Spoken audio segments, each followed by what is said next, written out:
कुछ सालों से खासतौर पर कोरोना के बाद से ही बाजार में रिटेल इन्वेस्टर्स की तादाद में भारी तेजी देखने को मिल रही है। लगभग हर कोई अब बाजार में ट्रेडर बनना चाह रहा है।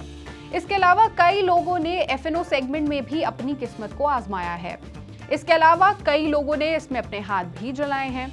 अब जब हाल के समय में बाजार में एक भयंकर उथल-पुथल देखने को मिल रही है, ऐसे में जब कई रिटेल इन्वेस्टर्स के लाखों रुपए स्वाहा हो गए, तो कई ऐसे भी लोग हैं जो अब इस बाजार को एक सुनहरे मौके के तौर पर देख रहे हैं। रुपए की गिरती साख और भारत पर बढ़ते बोझ को देखते हुए रुपए को और बैंकों की फाइनेंशियल हेल्थ को ठीक रखने के लिए देश के रिजर्व बैंक ने एक बड़ा स्टेप ले लिया है, जिसकी वजह से अब वो सब लोग जो लोन लेकर बाजार में निवेश करते थे, उन पर लगाम लगने वाली है। आइए जानते हैं कि क्या है रिजर्व बैंक का ये नया नियम।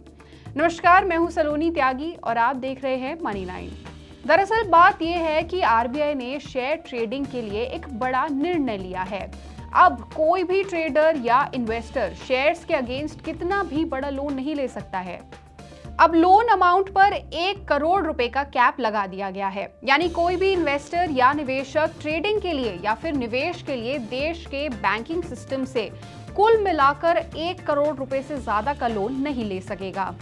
ये तो रही खबर। अब समझेंगे इस खबर के मायने और इसका इम्पैक्ट। सबसे पहले अगर इस खबर को डीकोड करने की कोशिश करें तो बीते कुछ सालों में शेयर बाजार में इन्वेस्टिंग और ट्रेडिंग का ऐसा चस्का चढ़ा है कि लोग लाखों करोड़ों में बैंकों से कर्ज लेकर शेयर बाजार में लगा रहे हैं। इसमें काफी लोगों के पैसे डूबे भी हैं और वो लोन्स एनपीए भी बने हैं।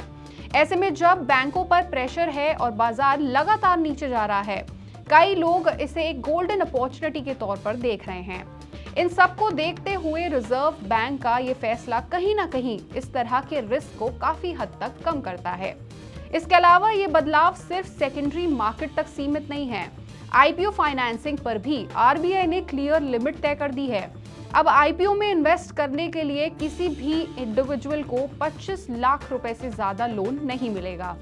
इसका मतलब ये है कि जो बड़े बड़े इन्वेस्टर्स पहले बोरोड मनी के जरिए आईपीओज में अग्रेसिव बिडिंग करते थे, ऐसे में इन आईपीओज का ओवर सब्सक्रिप्शन देखने को मिलता था।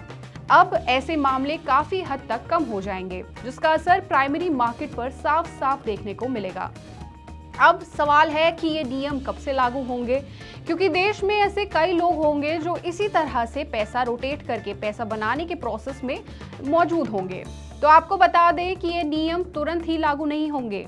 ये नियम देश भर के बैंकों, निवेशकों और ट्रेडर्स पर जुलाई में लागू होंगे, ताकि तब तक लोग अपने फाइनेंस को ठीक कर सकें।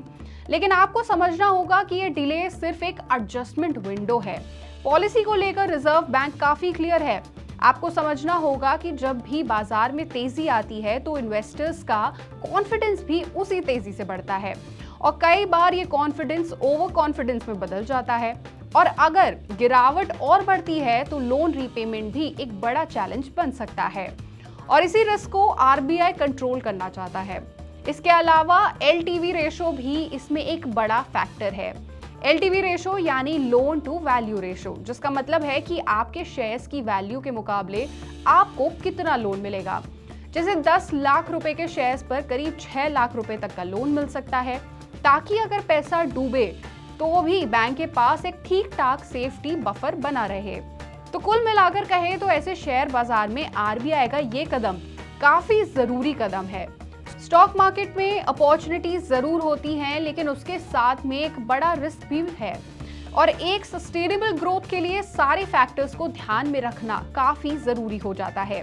बाकी आपका इस मुद्दे पर क्या सोचना है, आप अपनी राय हमें कमेंट बॉक्स में जरूर बताएं और ऐसी ही और खबरों और अपडेट्स के लिए जुड़े रहिए हमारे साथ और देखते रहिए मनी 9।